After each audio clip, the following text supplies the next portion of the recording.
Et si je te disais que le Coran renferme des secrets que la plupart des gens ignorent?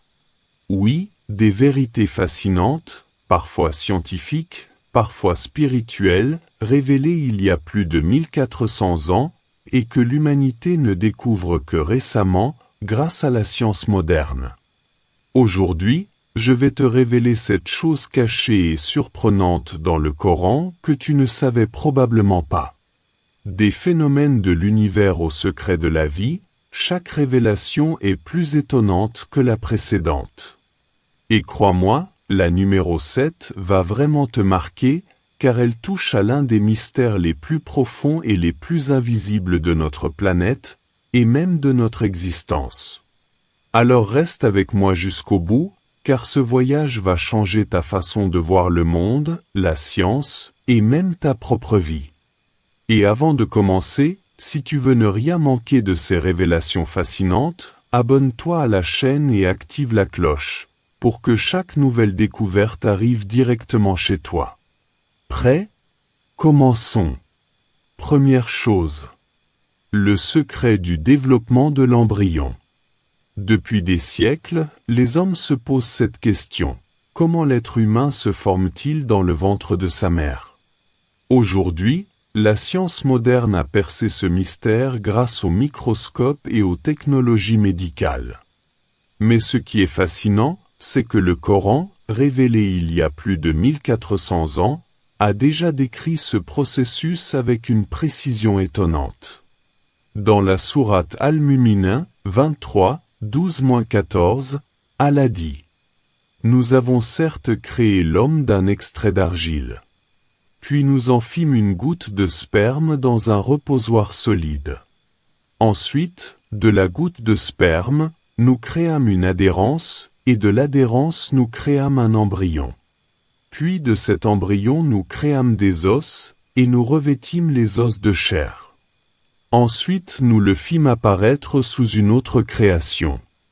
Gloire à Allah, le meilleur des créateurs. Ce passage est incroyable, car il décrit avec précision plusieurs étapes du développement embryonnaire. La goutte de sperme, nutfa, la fécondation de l'ovule par le spermatozoïde. L'adhérence, alaka, un stade où l'embryon s'accroche littéralement à la paroi de l'utérus, ressemblant à une petite sangsue, exactement comme les scientifiques l'ont confirmé. L'embryon en formation, mudga, une masse semblable à une bouchée de chair mâchée, ce que l'on observe effectivement au microscope à ce stade.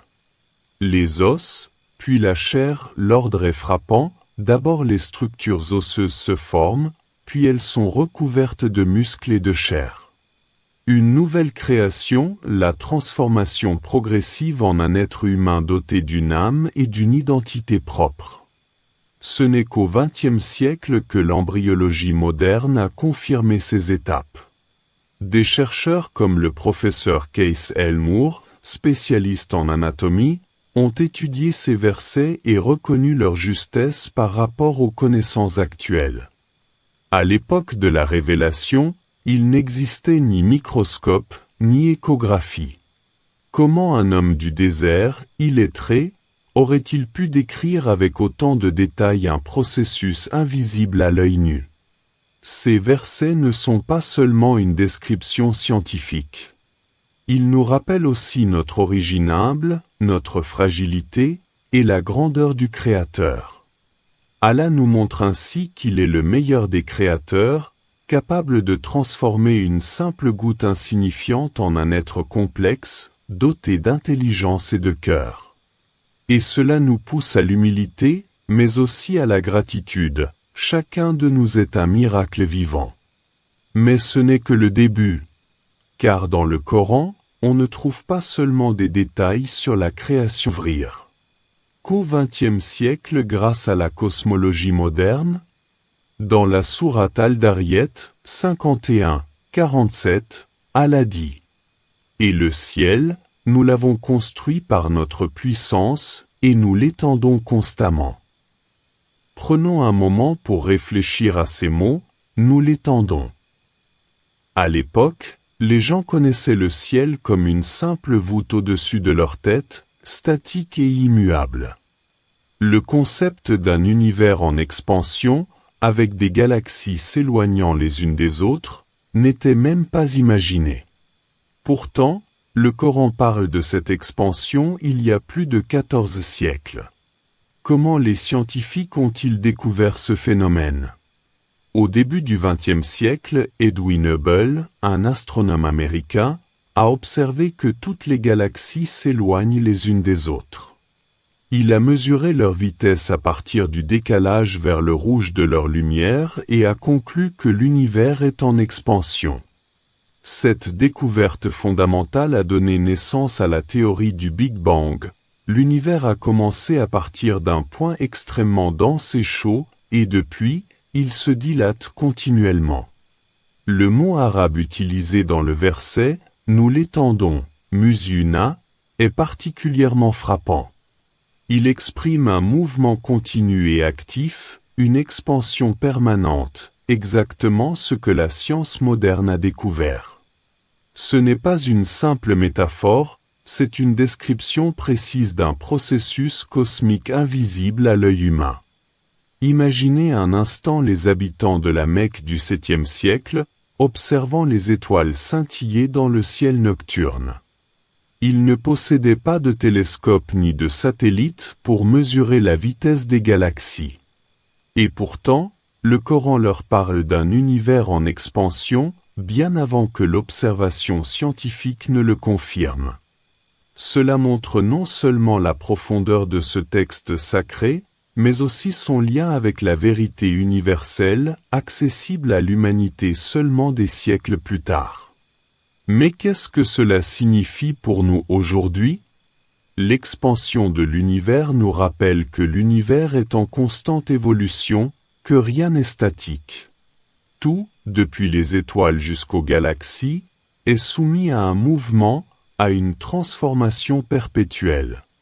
Cela nous enseigne la grandeur d'Allah, le créateur de ce cosmos immense, et la fragilité de notre existence individuelle dans un univers si vaste. De plus, cette révélation coranique invite à la réflexion sur la science et la foi. Contrairement à ce que certains pourraient croire, la science et la religion ne s'opposent pas nécessairement. Ici, nous voyons que le Coran, un texte spirituel, contient des informations parfaitement compatibles avec la cosmologie moderne.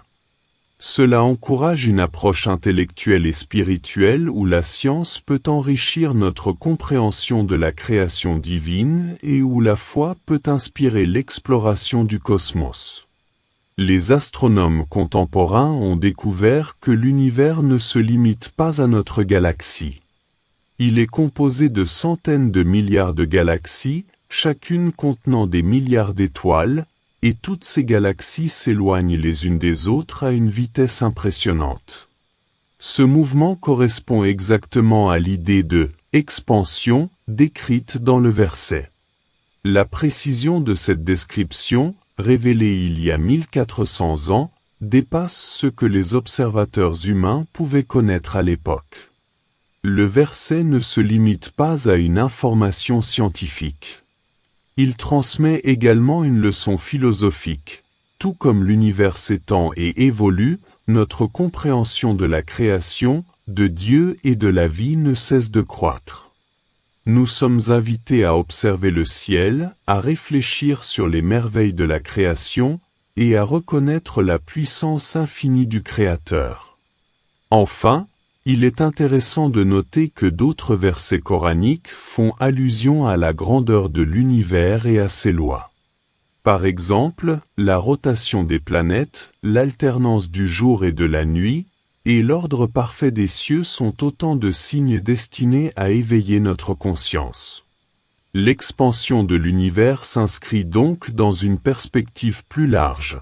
Le Coran nous invite à contempler le cosmos comme un miracle permanent, où chaque phénomène, visible ou invisible, témoigne de la sagesse et de la puissance d'Allah. Ainsi, ce verset sur l'expansion de l'univers n'est pas seulement une information scientifique, c'est une invitation à la contemplation et à la réflexion. Il nous enseigne à allier observation, curiosité scientifique et foi spirituelle, et à reconnaître que la création est bien plus vaste et complexe. N'avons-nous pas fait de la terre une couche étendue? Et les montagnes comme des piquets? Ces versets utilisent des mots simples, accessibles à tous, mais leur signification va bien au-delà d'une simple description géographique.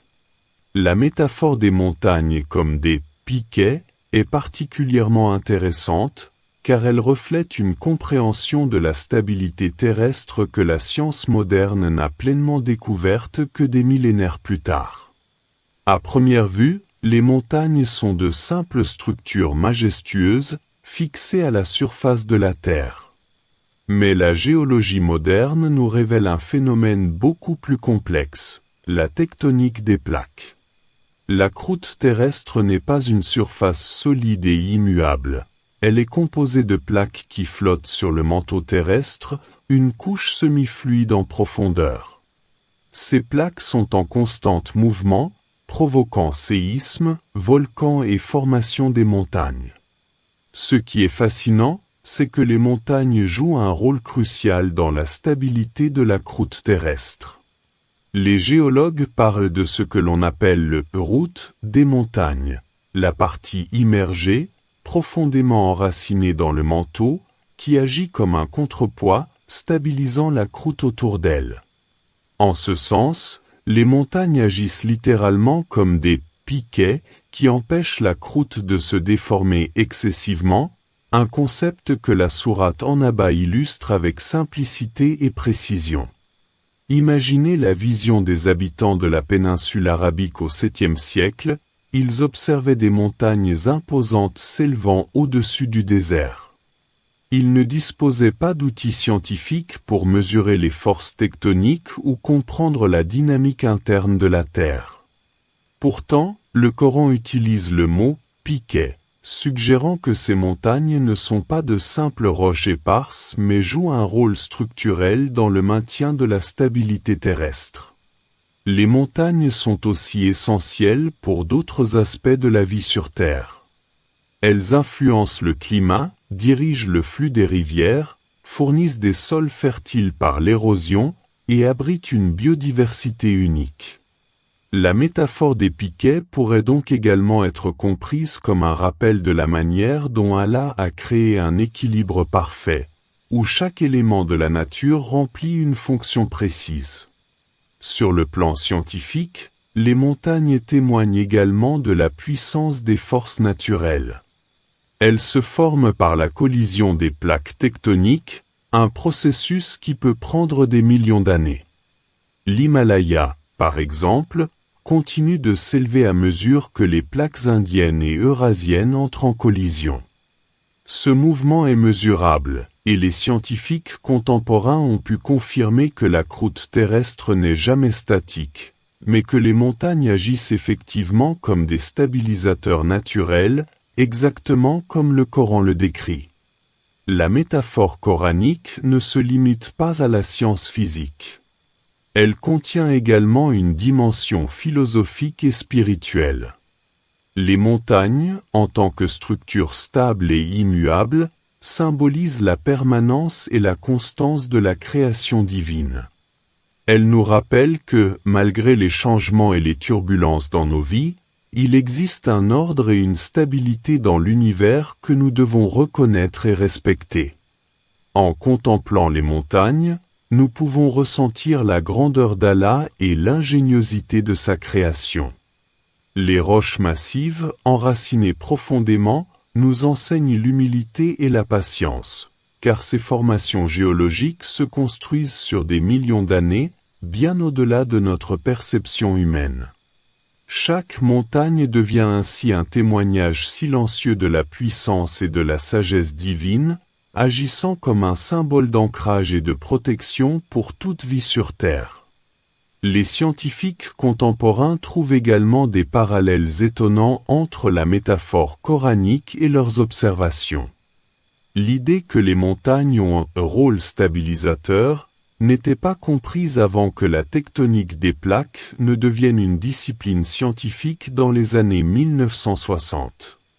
Avant cela, les montagnes étaient souvent considérées simplement comme des obstacles ou des curiosités géographiques. Le Coran, il y a plus de 1400 ans, décrit ces montagnes avec une vision qui dépasse de loin la connaissance de l'époque, indiquant une sagesse et un savoir divin.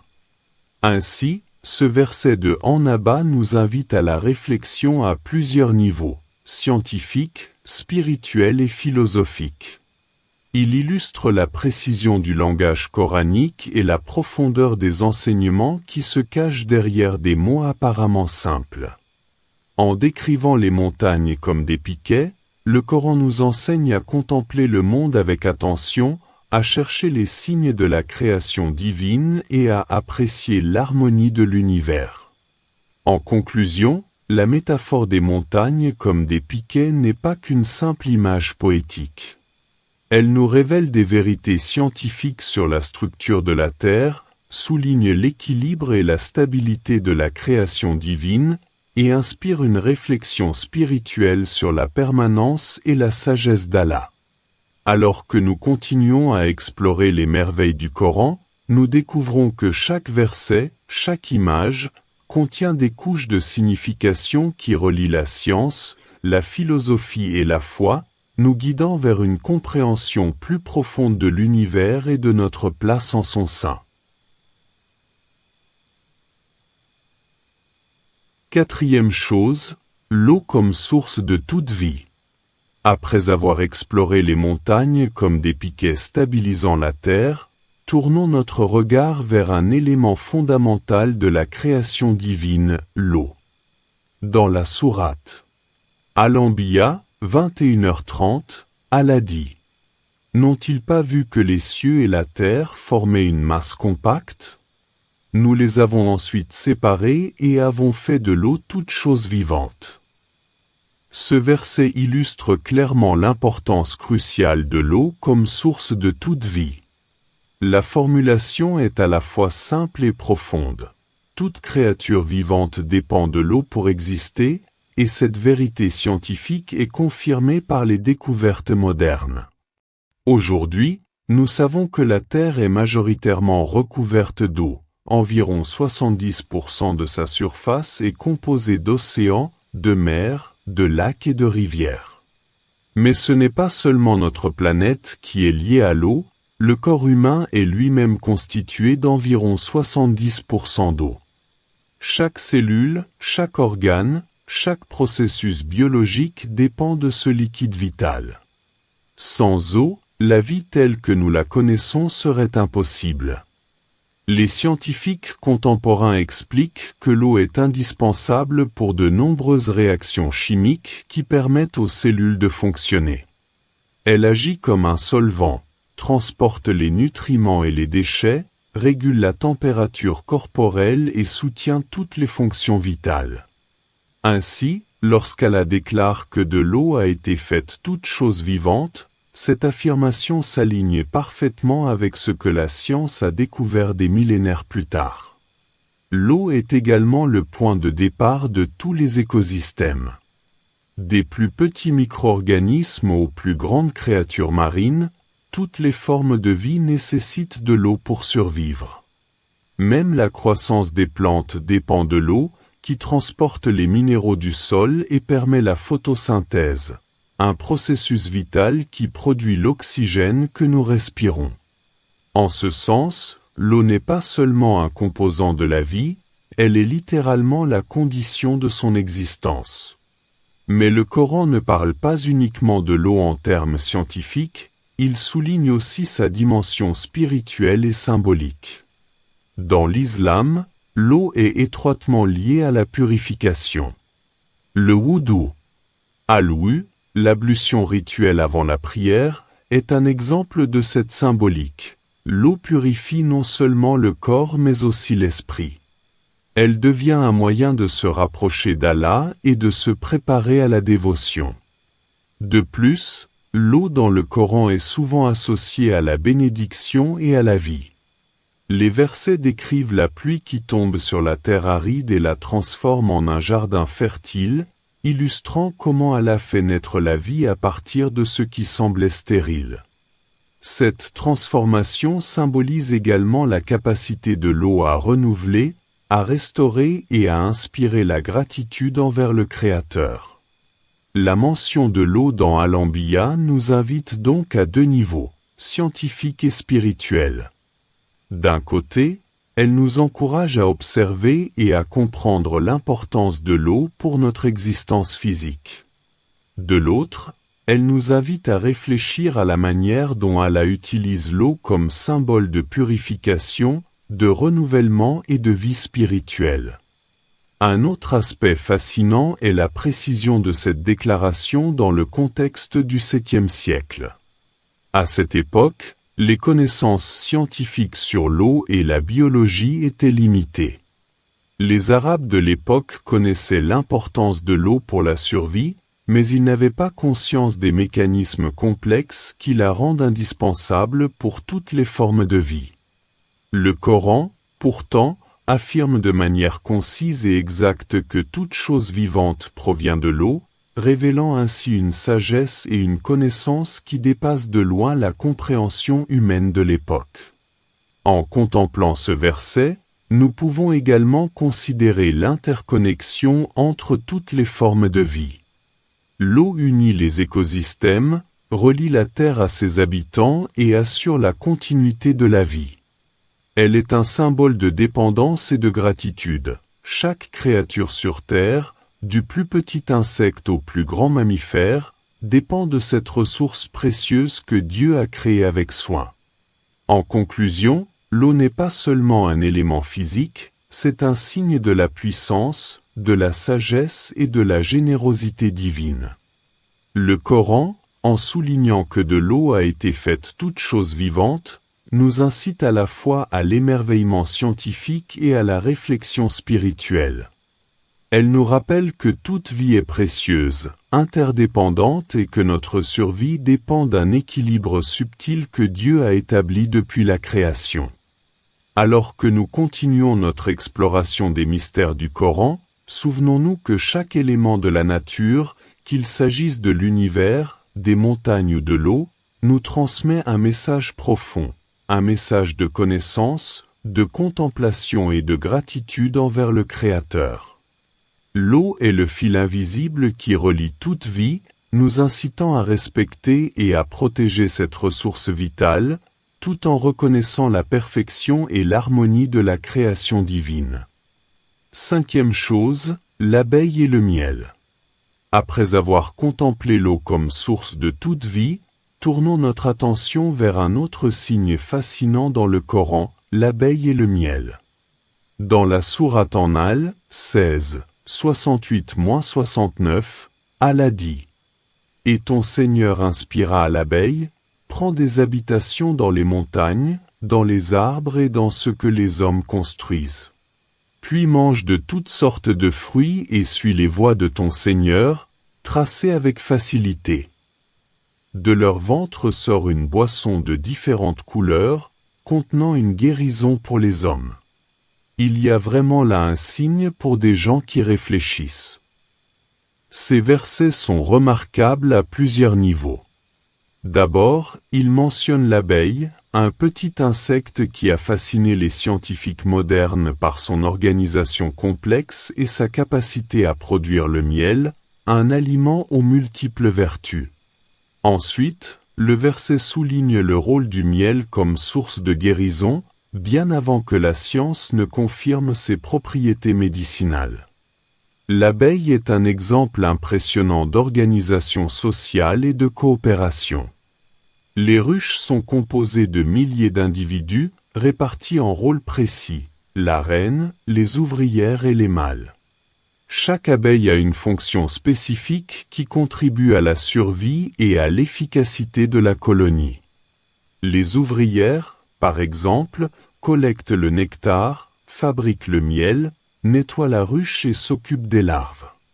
La reine, quant à elle, est responsable de la reproduction, tandis que les mâles assurent la fécondation. Cette organisation hiérarchique et coopérative illustre un équilibre parfait entre l'individu et le collectif, un concept que le Coran souligne subtilement en indiquant que l'abeille suit les voies de son Seigneur, avec une précision et une facilité remarquables. Du point de vue scientifique, le comportement des abeilles et la fabrication du miel continuent de surprendre les chercheurs. Le miel est produit à partir du nectar des fleurs, que les abeilles transforment grâce à des enzymes contenues dans leur estomac. Ce processus aboutit à un produit riche en sucre naturel, vitamines, minéraux et composés antioxydants. Le miel est non seulement une source d'énergie, mais il possède aussi des propriétés antibactériennes et anti-inflammatoires reconnues par la médecine moderne. Les bienfaits médicaux du miel sont confirmés par de nombreuses études contemporaines. Il est utilisé pour traiter les plaies, les brûlures et certaines infections, grâce à sa capacité à inhiber la croissance des bactéries. Il favorise également la digestion et renforce le système immunitaire. Certaines recherches suggèrent même que le miel peut avoir des effets protecteurs contre certaines maladies cardiovasculaires et contribuer à améliorer la santé globale. Ainsi, lorsque le Coran mentionne que le miel contient une guérison pour l'homme, il anticipe avec précision ce que la science moderne a découvert des siècles plus tard. Mais ce verset n'est pas uniquement une leçon scientifique ou nutritionnelle. Il nous enseigne également une dimension spirituelle et morale. L'abeille, en suivant les chemins tracés par Allah, nous montre l'importance de l'ordre, de la discipline et de la coopération dans la vie humaine. Tout comme les abeilles travaillent ensemble pour produire quelque chose de bénéfique pour toute la colonie, les êtres humains sont invités à vivre en harmonie, à contribuer positivement à la société et à suivre les voies de guidance divine. De plus, le miel, en tant que produit final de ce travail collectif, symbolise les récompenses qui découlent de l'obéissance et de l'effort guidé par la sagesse. Il nous rappelle que chaque action, lorsqu'elle est menée avec intention et diligence, peut aboutir à des résultats bénéfiques, tant sur le plan physique que spirituel. La douceur du miel devient ainsi une métaphore de la douceur et de la bénédiction qui émanent d'une vie alignée avec les principes divins. Il est fascinant de constater que, dans un contexte du 7e siècle, ces observations sur les abeilles et le miel étaient déjà consignées dans le Coran, alors même que l'abeille n'était pas une créature facilement observée par tous. La description de son habitat, de son comportement et de la production du miel reflète une précision et une profondeur qui dépassent la simple observation humaine. Elle illustre l'attention méticuleuse de la création divine et incite les croyants à réfléchir sur les merveilles de la nature. Le Coran, en soulignant le rôle curatif du miel, nous invite également à adopter une approche respectueuse de la nature et de ses ressources. Chaque créature a un rôle spécifique et contribue à l'équilibre de l'écosystème. L'abeille, malgré sa petite taille, joue un rôle crucial dans la pollinisation et la continuité de la vie végétale, ce qui impacte directement la survie de l'humanité. Ainsi, ces versets nous enseignent la gratitude, le respect et la responsabilité envers les créatures et les éléments de la nature. En conclusion, le verset sur l'abeille et le miel combine harmonieusement science, sagesse spirituelle et enseignement moral.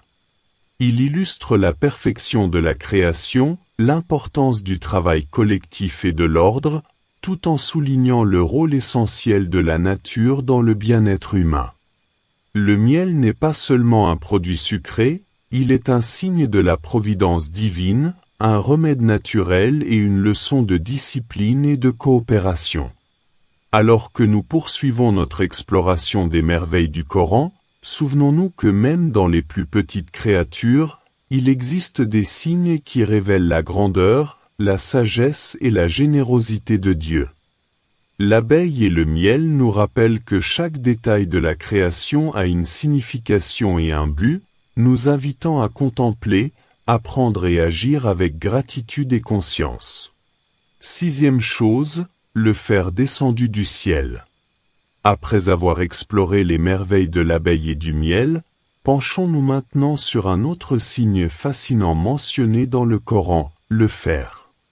Dans la sourate Al-Hadid, 57-25, Allah dit : Nous avons certes envoyé nos messagers avec des preuves évidentes. Et nous avons fait descendre avec eux le livre et la balance, afin que les gens se tiennent dans l'équité. Nous avons fait descendre le fer, dans lequel il y a une grande force et de nombreux avantages pour les hommes. Le verset attire notre attention sur un fait surprenant. Le fer, un élément si essentiel à la vie humaine et à la civilisation, est décrit comme quelque chose qui a été descendu. À première lecture, cela peut sembler symbolique ou poétique. Cependant, les découvertes scientifiques modernes révèlent une profondeur étonnante dans ce verset. Les scientifiques ont démontré que le fer n'est pas originaire de la Terre. Il provient en réalité des étoiles. Plus précisément, le fer est formé dans les étoiles massives qui explosent en supernova. Ces explosions cosmiques projettent des éléments lourds, comme le fer, dans l'espace, qui finissent par se mélanger à la matière primitive qui donnera naissance à notre planète. Ainsi, le fer que nous utilisons sur Terre aujourd'hui provient bien de l'espace, littéralement descendu du ciel. C'est un détail scientifique que l'humanité n'a découvert qu'au cours du XXe siècle, des siècles après la révélation du Coran. Et pourtant, au VIIe siècle, le texte sacré mentionnait déjà cette origine céleste. Cette correspondance entre textes anciens et sciences modernes est profondément frappante et suscite une réflexion sur la connaissance et la sagesse contenues dans le Coran. Le verset souligne également les propriétés du fer, sa grande force et ses nombreux avantages pour les hommes. Le fer est, en effet, un matériau essentiel à notre civilisation. Depuis l'âge du fer, il a été utilisé pour fabriquer des outils, des armes et des structures, permettant le développement de sociétés avancées. Il est également indispensable dans la vie biologique. Le fer est un composant clé de l'hémoglobine, la protéine qui transporte l'oxygène dans le sang. Sans le fer, la vie humaine telle que nous la connaissons ne serait pas possible. Mais le Coran ne s'arrête pas à la simple mention de l'utilité matérielle du fer. Le verset nous invite à réfléchir à la provenance et à l'origine de ces ressources. Tout ce que nous considérons comme terrestre et naturel a une genèse cosmique et divine. En utilisant le fer, nous exploitons un élément qui est à la fois un produit de phénomènes cosmiques et un don de Dieu, rappelant la grandeur de la création et la complexité de l'univers. Il y a aussi un enseignement spirituel et moral dans ce verset. Le fer est un symbole de force et de résilience. Dans la vie humaine, ces qualités sont nécessaires pour construire, protéger et progresser. Mais la mention de la descente nous rappelle que toute force, même celle qui semble la plus solide, est finalement une création divine, et non le fruit exclusif de l'homme. Cela nous encourage à être humbles face à la puissance et aux ressources qui nous entourent. La science moderne apporte également un éclairage supplémentaire.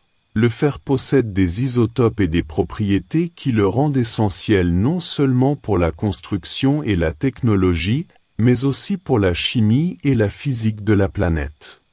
Les météorites, riches en fer et en nickel, ont probablement contribué à la formation du noyau terrestre, influençant ainsi le champ magnétique et la géophysique de la planète. En ce sens, le fer n'est pas seulement un métal utile, il est fondamental à la structure même de notre monde. Ainsi, le Coran, en mentionnant que le fer a été « descendu », offre une description poétique et scientifique à la fois, mettant en évidence l'origine céleste du fer et sa valeur pour l'humanité. C'est un exemple puissant de la façon dont un texte révélé il y a plus de 1400 ans peut contenir des vérités scientifiques confirmées par la recherche contemporaine. En réfléchissant à ce verset, on peut également voir un parallèle entre le fer et la guidance divine. Tout comme le fer a été « descendu » pour fournir force et utilité à l'homme, les enseignements et la sagesse divine sont descendus pour guider l'humanité, lui donnant les moyens de construire une vie équilibrée et productive. Cette analogie illustre la profondeur du langage coranique et sa capacité à combiner science, morale et spiritualité dans un même verset.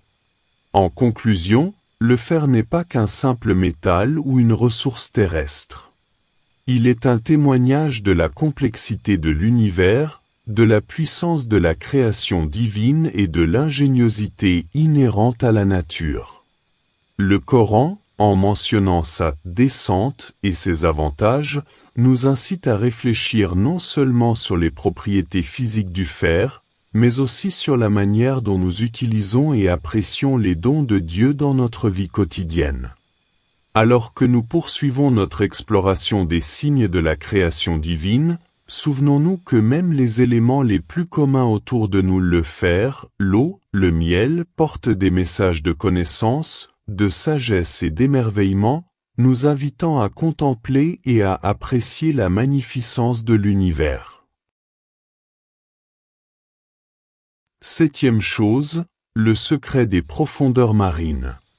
Après avoir exploré le fer et ses origines célestes, tournons notre attention vers un autre miracle mentionné dans le Coran, les profondeurs mystérieuses des océans. Dans la sourate An-Nur, 24h40, Allah dit « Où leur état est semblable aux ténèbres dans une mer profonde, recouverte par des vagues, et sur lesquelles des vagues, et sur lesquelles des nuages. Ténèbres, les uns au-dessus des autres. Si l'homme y tend la main, il ne peut la voir. Celui que Dieu ne guide pas n'a pas de lumière. » Ce verset évoque avec une précision surprenante la nature des océans profonds, décrivant un phénomène que l'humanité n'a véritablement compris qu'au cours du XXe siècle. Les océans sont en effet d'immenses étendues d'eau, où la lumière pénètre seulement jusqu'à une certaine profondeur.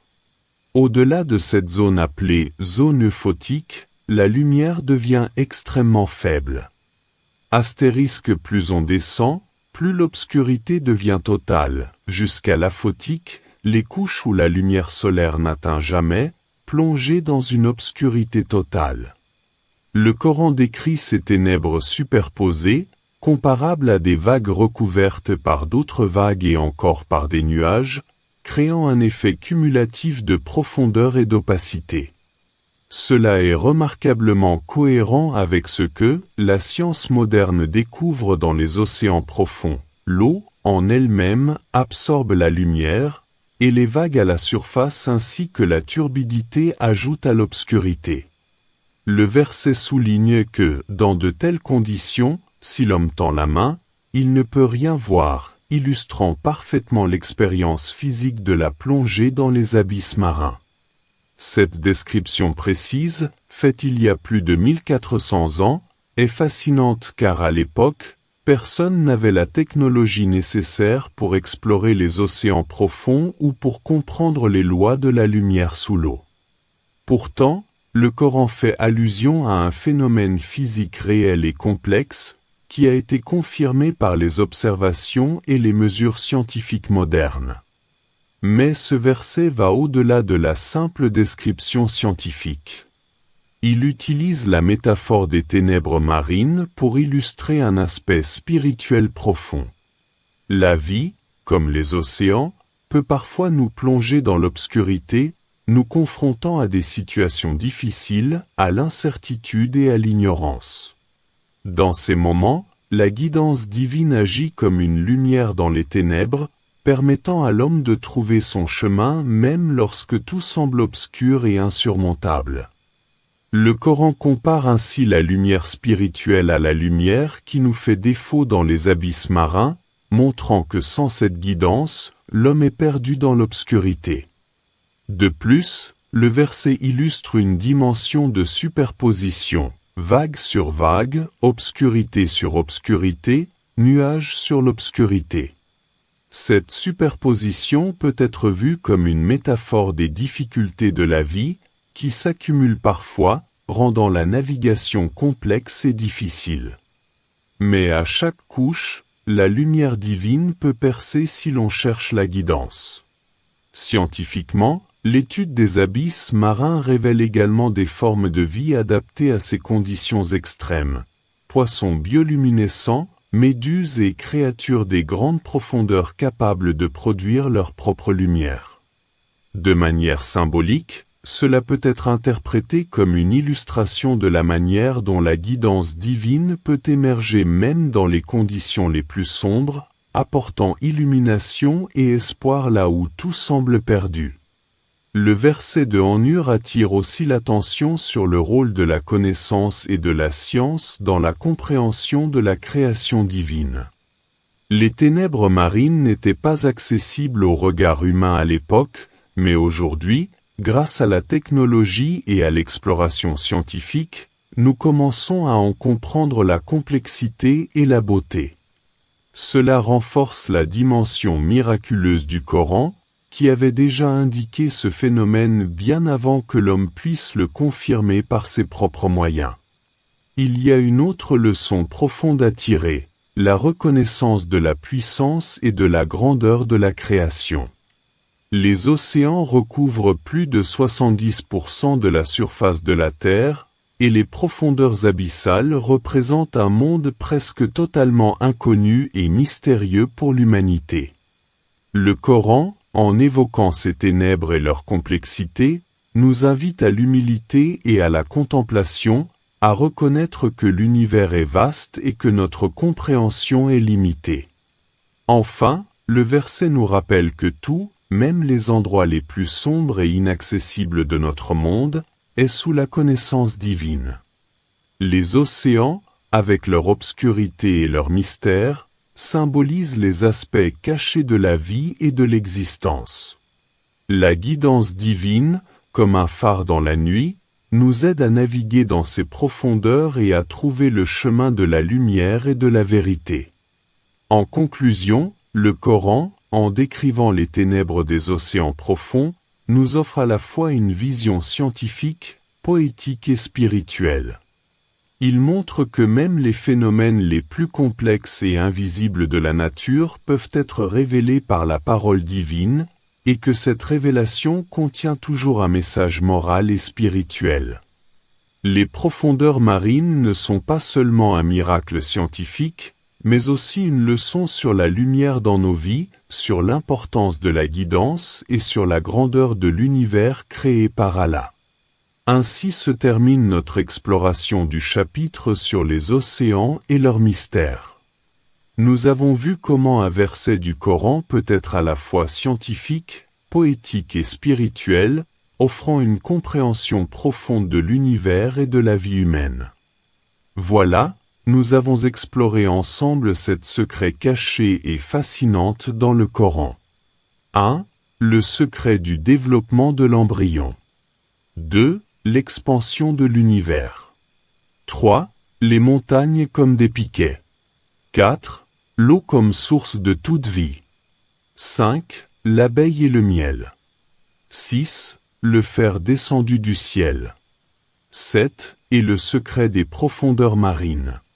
Chaque verset que nous avons vu révèle une sagesse incroyable, et cela montre que le Coran n'est pas seulement un livre religieux. C'est un véritable océan de signes, de science et de sagesse. Plus on le lit, plus on découvre des trésors cachés que l'on n'imaginait pas. Si tu as trouvé ces révélations fascinantes et que tu veux en découvrir d'autres secrets étonnants du Coran, n'oublie pas de t'abonner à la chaîne et d'activer la cloche pour ne rien manquer de nos prochaines vidéos. Merci d'avoir regardé jusqu'au bout, partage tes impressions dans les commentaires, et surtout, continue d'explorer ce monde de connaissances et de spiritualité. À très bientôt pour de nouvelles découvertes.